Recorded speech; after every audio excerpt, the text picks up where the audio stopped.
kadalanan apan iyang gipatubo. Nagpangga siya nato. Maayong hapon pagbalik mga higala. Nagpasalamat ko dako sa Ginoo niini nga kapunon karon. Maghisgot ta sa pulong sa Ginoo. Kining mensahe sa usa ka alawiton nga maabot gyud sa ato nga mawad-an tag paglaom labi na karon nga panahon sa kalisod nga daw kung tan-aw nato kung wala pa lang gyud Ginoo nga nagpamatuod hadlok tan-aw ng atong palibot ngano man kanang bisag asa dapit bisag asa ta mulingi makakita ta usahay atong mga kaila usahay atong silingan usahay ato yung parinti nga mamatay no wala tay kanang kuan wala tay lusot hadlok tan-awon ang kamatayon kung wala kay paglaom pero ingon sa Ginoo bisan ang gagmay nga sagbot jotay nga sagbot nga nagtubo lang diha sa dapin sa dalan di nato mapansin sipa-sipaon lang nato tunog-tunoban pero gipangga sa Ginoo inana pud ta mga higala gipangga pud ta sa atong Ginoo muna nga kamatuoran ni ana gihatag niya ang iyang bugtong anak gikan sa langit ang iyang gipuy-an kuan kanang himaya giserbisyuhan siya sa mga anghel giserbisyuhan siya sa tanang mga binuhat sa langit ginadaig siya pero gibiyaan niya ang iyang trono mianhi siya dinhi sa kalibutan tungod sa iyang pagpangga sa ato sa iyang gugma sa ato kung atong tan-awon unsa ra man gud intawon ta makasasala ta wala tay igabalo sa iyaha gihatagan ta niya aning libre nga hayag sa adlaw libre nga ulan libre nga maayo nga ginhawa ni pagkaanindot sa ginhawa nga wala ta naghangos anindot kaayo kay ako nakaagi na gyud ko sa akong kinabuhi nga nagdakop ko og hangin bisan pag tanang hangin napay aircon napay mga hangin nga mag-atubang sa imo kung wad-an jud kag hangin sa Ginoo haskang paita mga igsuon pero nagpasalamat ko sa Ginoo kay ngano man katong tanan murag damgo lang gihatagan ko niya og lain nga higayon para maka-share ko sa inyo ha sa pulong sa Ginoo nga gihatagan ko niya og isa ka higayon another nga higayon aron nga ma-share nako sa inyo nga unsa kadako ang ihang gugma nagpasalamat ko dako sa Ginoo ana og aning higayon karon nga iyang gitugutan ta nga magisgot na po sa ihang pulong tan-aw na to mga higala unsa gyud kadako ang gugma sa Ginoo diri sa ato sa matag isa sa ato una-una na to mga higala kung unsa siya sa langit hari siya anindot ang iyang trono bulawan ingon sa Bible wala daw kanang lugar diri sa kalibutan ni makasantop sa imagination sa mga batid nga kanang mangguguhit ang kaanindot sa langit so inana kaanindot no pero gihatag ni God the Father nga si Jehovah ang iyang bugtong anak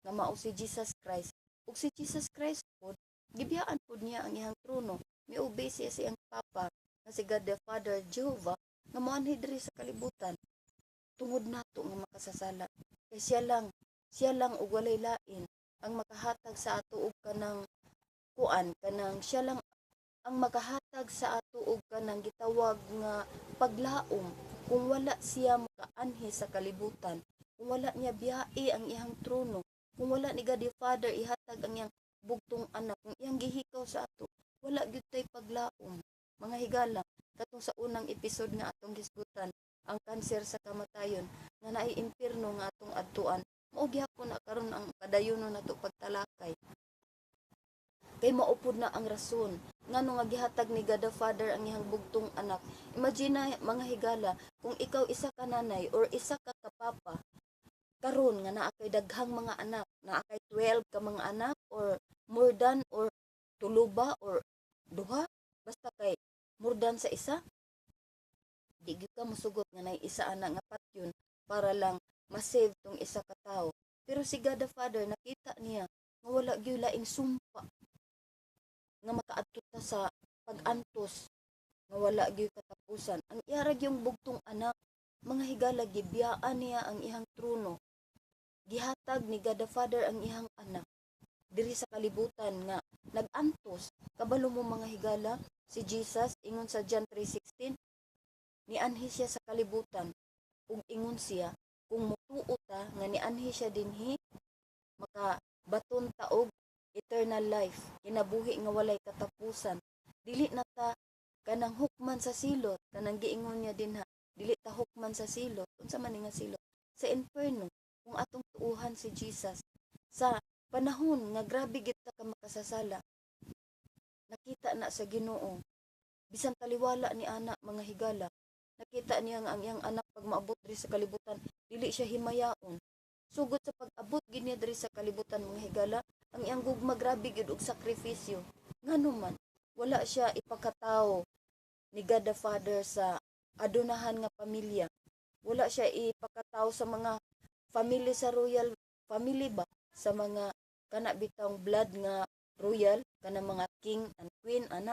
Wala siya ipakatawo diha kundi gipakatawo siya dito sa pasungan. Kanang pasungan mga higala, tangkal ba? Tangkal sa hayop. Kumbaga, ing ana, puloy-anan ba sa hayop? Ako, dili ko makasugakod og standby sa kanang higdaanan sa hayop nga maabot siguro isa ka oras no magutong-utong ko ba na nako ang maginhawa.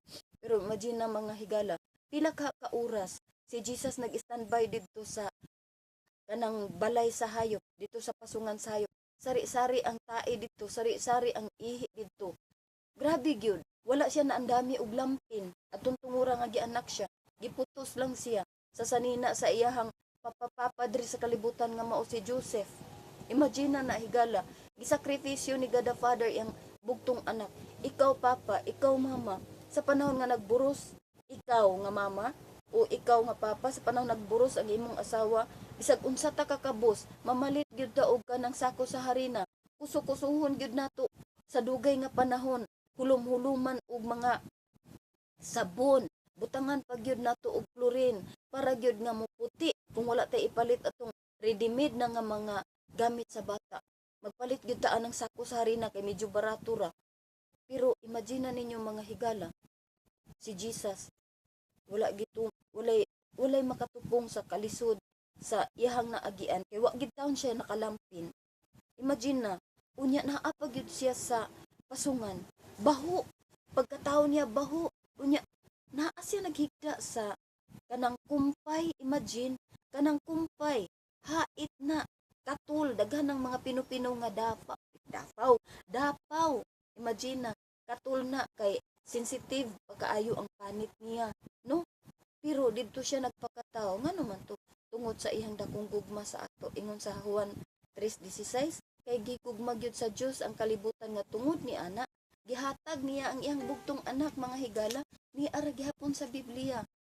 Gihatag niya iyang bugtong anak. Kinsa maning bugtong anak? Siya si Jesus katong gianak dito sa pasungan. Siya katong walay lampin. So kung pobre man ta sa kalibutan, dili ta magyaw-yaw nga pobre ta. Nga utan ra ang atong sudan, nga usahay magdukduk lang ta og ginamos na may kamunggay pod nga lawoy. Di lang ta magyaw-yaw nga inaana pod ang atong sudan nganuman. Ug naa may labaw nga lisod sa panahon gyud ni Jesus kay wala siya nakalampin. Wa po siya gianak sa kwarto, naa siya gianak sa balay sa hayop. Nganuman to tungod sa ihang gugma, ingon niya. Kay gigugma gyud sa Dios ang kalibutan. Kining Dios nga naa diri gisgutan mga higala, si God the Father. Nga tungod ni ini gihatag niya iyang bugtong anak. Kinsa ni ang bugtong anak? Si Jesus. So ikaw balik ko na to kung na kay 12 ka anak di ka mosugot nga kuhaan na siya isa aron nga ilansang sa cross para maluwas tong imong silingan. Di jud ka mosugot bisag daghan imong anak. Pero si God the Father sa akong nang giingon, bisan isa ra gyud imong anak, maumao kay ingon sa John 3:16, bigatin siya, bugtong siya. Buti pasabot wala siya igsuon nga lalaki, wa siya igsuon nga babae, pero gihatag niya nganuman. Kay love gyud ta niya. Kita ang mga panulundon sa iyang bugtong anak nga si Jesus nga nahisalaag sa sala. Pero ingon niya, gihatag niya iyang bugtong anak. Ug bisan kinsa nga motuo ug mosalig kaniya, dili malaglag. Kining isgutan nga pagkalaglag diri higala, dili nakailabay atong kalayo ba nga naay ulod, naay asupre, kana asupre mga higala baho kay na siya. Unya grabe na siya kaaso, unya init ayo na siya. na kung naka-eskwela ka bisan sa high school na lang, magkuan mo ana kanang inyo nang istadihan, bahog na siya nga elemento ug naa na siya sa inferno. Pero pwede ka nga makalingkawas ni adto ingon sa Biblia, kung imo siyang tuuhan ug dawaton, dili ka mahiagom sa silot, kung dili makabaton hinuong ka sa kinabuhi nga dayon, kinabuhing dayon. But ipasabot wala siya katapusan dinhi sa kalibutan. Pinaka-anindot nimong edad kung ikaw dalaga or ikaw ulitaw ka na bitang maabot kag 16, kay nga naman ingnon din ka nga sweet 16 sa ato pa kaning 16 murag mao gyud pag bloom nimo ba, mooy pag bloom sa imuhang pagka-ikaw. Pero mudawat man tag sa dili maabot gyapon kaparihan nako nga daghan ng uban. Daghan ng uban tan-awa. Moabot gyapon ta ani, pero bulahan ra ta kung naatay paglaom. Nya bulahan pug kaayo ta kung niabot ta ani nga edad. Kay nay uban 15 years old na, patay na. Imbes wa siya kaabot atong sweet 16, 15 ra. Napoy uban 14, napoy uban 10. Atong niaging simana na ay 10 namatay, no? Nakurintihan. So inga na siya. Atong niaging simana napoy namatay 15. Atong niagi pang mga tuig napoy namatay 15. So siguro isa siya sa imong silingan, imong parinti. Usa bulahan na kay kung karon gaginhawa pa ka, wala ka gatangag og kanang tangke sa oxygen, libre ang imong hangin, kay bulahan gyud kaayo ka. Ug ingon niya dili na ka mahiagom sa silot, dili na ka ilabay ni adtong silot nga akong gisgutan kag niagi nga inferno nga mao ang kalayo. Dili ka makaadto, usa lang ang imuha nga buhaton, tuuhan lang gihapon og dawaton ang bugtong anak sa Dios nga si Jesus Christ. Ingon sa Juan 14:6, si Jesus miingon, ako mao ang dalan. Sa dihang niabot na siya diri sa kalibutan, iyang giangkon nga ako mao ang dalan, ang kamatuoran ug ang kinabuhi. Kung mutuo ka kang Jesus, makasubay ka sa dalan padulong sa langit. Nya ako mao ang dalan, ang kamatuoran ug ang kinabuhi. Walay si bisan kinsa nga makaadto sa amahan. Asa man ning amahan nagpuyo sa langit. Gawas kung pinaagi ka nako. Dili ka pwede mag jet plane. Dili sad ka pwede mag airplane. Di ka pwede mag helicopter. Labaw nang di ka pwede magbaktas dito sa langit. Kay ang Bible nag-ingon wala gyoy laing dalan, si Jesus lang. Kung mutuo ka sa iyaha, ingon niya, siya na ang dalan, siya na ang kamatuoran, siya pa gyud ang kinabuhi. So diha lang kang Jesus Christ, kumpleto na kahigala. Kumpleto na ka. Dili ka pwede maghimo og hagdan. Siguro maghimo ka hagdan imong hunahuna, maghimo dai kog hagdan. Social naman karon. So maghimo dai kog hagdan na dili gyapon ka kaabot. Di gyud ka kaabot. Kay ang Biblia kumpleto na ug nag-ingon gyud siya, walay laing dalan paingon didto. Si Jesus Christ lang gyud. Busa kung gusto ka higala nga maka-escape ka ni adtong linaw nga kalayo. Imagine ng linaw nga kalayo. Bisan og di linaw, balod-balod. O ka, bisan lang og dili ka itugsaw didto. Diha lang ka halingan anang dapli, no? Naalang na duol sa imuha mga 1 meter. Unya, grabe siya kaulbo-ulbo nga kalayo. 1 meter imo kalayo gikan niya. Dagko na kayo mong singot, no? Unya, napay ulod mo duol imo paak nimo. Imagine lang nato ba ing ana. Sakit na kaayo niya. Dili na gyud ka mawala diha. Pero ang Bible dili inaana, kun dili itambog gyud ka. Itambog ka. Kung mamatay ka, nga dili masulat ang imong ngalan dito sa libro sa kinabuhi mga higala. Ingon sa Tinadayag 20:15, kung ang imong ngalan dili makita didto pagkamatay nimo, kay ingon sa Biblia nga kitang tanan mamatay man pagkamatay nimo. Tan-awon dito ang imong libro kung na-register ka sa Book of Life, kanang libro sa kinabuhi. Kung pagtan-aw dito sa Pinadayag 20:15, ang imong ngalan sugod sa sinugdanan hangtod sa pikas, wala gyud makaplagi. Ingon sa Ginoo, puniton gyud ka ug itambog. Bot ipasabot, puniton ka na idakong kamot mo punit sa imo, dili ka paambakon. Puniton ka unya ilabay ka. So shoot gyud ka, shoot 100%. dili gyud ka kapanagang bisan pa og maayo ka mga rati. Kung puniton ka, bisan pag magkapakapa ka dili, ilabay gyud ka, shoot gyud ka dito sa inferno. Isa lang gyud ang imong kanang ipsot higala.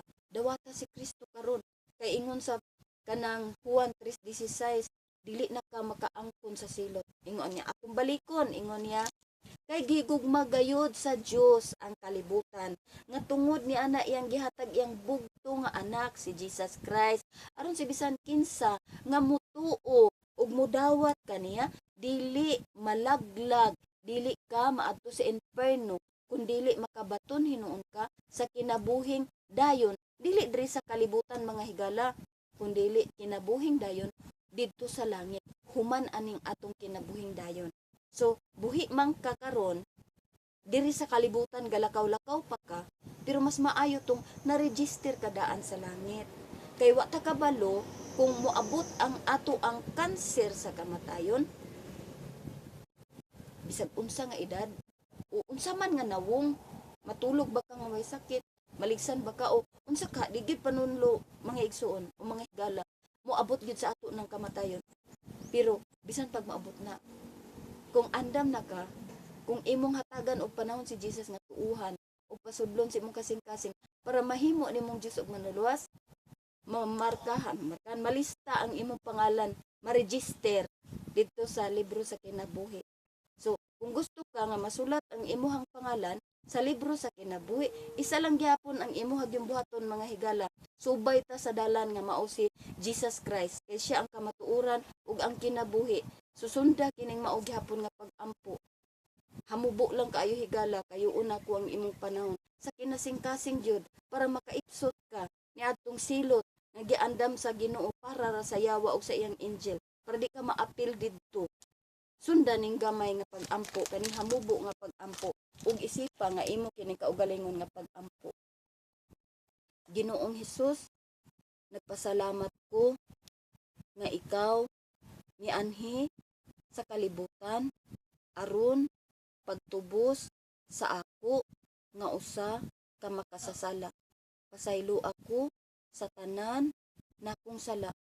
Dawaton ta ka sulod karon sa akong kasing-kasing, maluoy ka Ginoo, luwasa ako sa ngalan ni Hesus. Amen. Sige higala, lauman gyapon ako nga unta moabot ang panahon nga magkita ta sa langit. Kamo makailan ako kay magsige makog istorya diri, pero ako di ko kailan ninyo.